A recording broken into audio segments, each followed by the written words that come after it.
പ്രത്യേകിച്ച് നമ്മുടെ father James കെടവി അച്ഛന് ആള് പല തരത്തിലും വരാതിരിക്കാനുള്ള എല്ലാവിധ കഴിവുകളും എൻ്റെ അടുത്ത് ഉണ്ടെങ്കിലും ഞാൻ വിളിച്ചാൽ വരാതിരിക്കാൻ പറ്റില്ല. ആൾക്ക് ഇത്ര ദൂരത്ത് ഞാൻ വരുന്നുണ്ടെങ്കിൽ അച്ഛൻ എന്തുകൊണ്ട് വരാൻ പറ്റില്ല.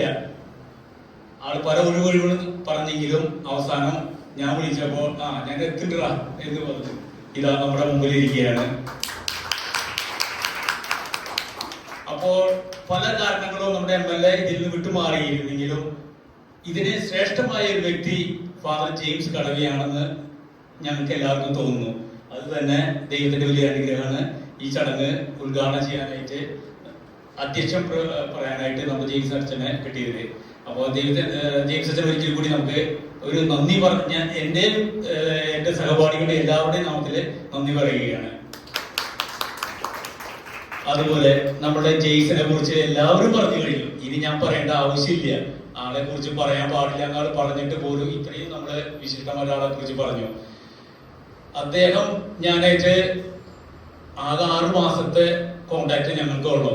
അതിനുശേഷം കണ്ടുമുട്ടുന്നത് ആദ്യമായിട്ട് എൻ്റെ ചേട്ടൻ മരിച്ച ദിവസമാണ് ആളെ കാണുന്നത്. ഫോണിൽ കൂടെ സംസാരങ്ങളുണ്ടെങ്കിലും ആളെ കാണാറില്ലായിരുന്നു. പക്ഷെ എൻ്റെ ജീവിതത്തിലെ ഏറ്റവും വലിയൊരു വഴികാട്ടി കൂടി തന്നെയാണ്. എൻ്റെ അമ്മ ഇവിടെ ഇരിക്കുന്നുണ്ട്. എൻ്റെ അമ്മയുടെ അനുഗ്രഹങ്ങൾ ഞങ്ങൾക്ക് എല്ലാവർക്കും. എൻ്റെ അമ്മയുടെ അടുത്ത് ആരെങ്കിലും എന്ത് വന്ന് ചോദിച്ചാലും വെറും കൈയോടെ ഒരിക്കലും ഒരാളെ പറഞ്ഞു വിടാറില്ല. മറ്റുള്ളവർക്ക് കൊടുക്കണം എന്നുള്ള ഒരു മനസ്സുള്ള ഒരാളാണ്. അതാണ് ഞങ്ങളുടെ മക്കൾക്ക് എല്ലാവരും കിട്ടിയിരിക്കുന്നത്.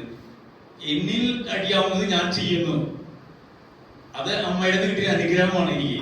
അതുപോലെ എന്റെ ചേട്ടന്മാരായാലും ഞാൻ ഇന്ന് ഈ നിലയിൽ ഉണ്ടെങ്കിൽ അതിന് ഏറ്റവും വലിയൊരു ഉദാഹരണം, ഒരു വഴി കാട്ടിയിട്ടുള്ള ഒരു കോളേജാണ് ഈ സീനായി കോളേജ്. ഈ സീനായി കോളേജിൽ ഞാൻ ഒന്ന് പഠിച്ചില്ലായിരുന്നെങ്കിൽ ഞാൻ ഒരു പക്ഷേ ഇതുപോലെ ഇവിടെ എവിടെയെങ്കിലൊക്കെ തെറ്റി നടക്കുന്നതായിരിക്കാം. അപ്പൊ അതിനൊരു വഴികാട്ടിയാണ് സീനായി കോളേജ്. ഈ സീനായി കോളേജില് ഒരു പൂർവ്വ വിദ്യാർത്ഥി സംഗമം നടത്തുവാനായിട്ട് വളരെയധികം അധ്വാനിച്ച ഒരു വ്യക്തിയാണ് ഞാൻ. അതിൽ ചുക്കാൻ പിടിച്ചിരിക്കുന്നത് ആൽവി. അതായത് ഞങ്ങൾ ആൽവിത വിളിക്കാൻ അവരുടെ പേര് അജിത്താണ്. ആ വ്യക്തിനെ ഏറ്റവും കൂടുതൽ ഇതിനു വേണ്ടി രാവും പകലും അധ്വാനിച്ച് ഇതിനു വേണ്ടി ചെയ്യുന്നു. മറ്റുള്ളവരെല്ലാവരും ബിസിയാണ്. എന്നിരുന്നാലും അവർ വിളിച്ചാൽ വരില്ല എന്നല്ല ഞാൻ പറയണത്. പക്ഷെ അതിനേക്കാളെല്ലാം ഉപരിയായിട്ട് ഏത് പ്രാതരാത്രിക്കും ആള് വന്ന് ഇതെല്ലാ കാര്യങ്ങളും ചെയ്യാനായിട്ട് മുൻപിൽ നിന്നു.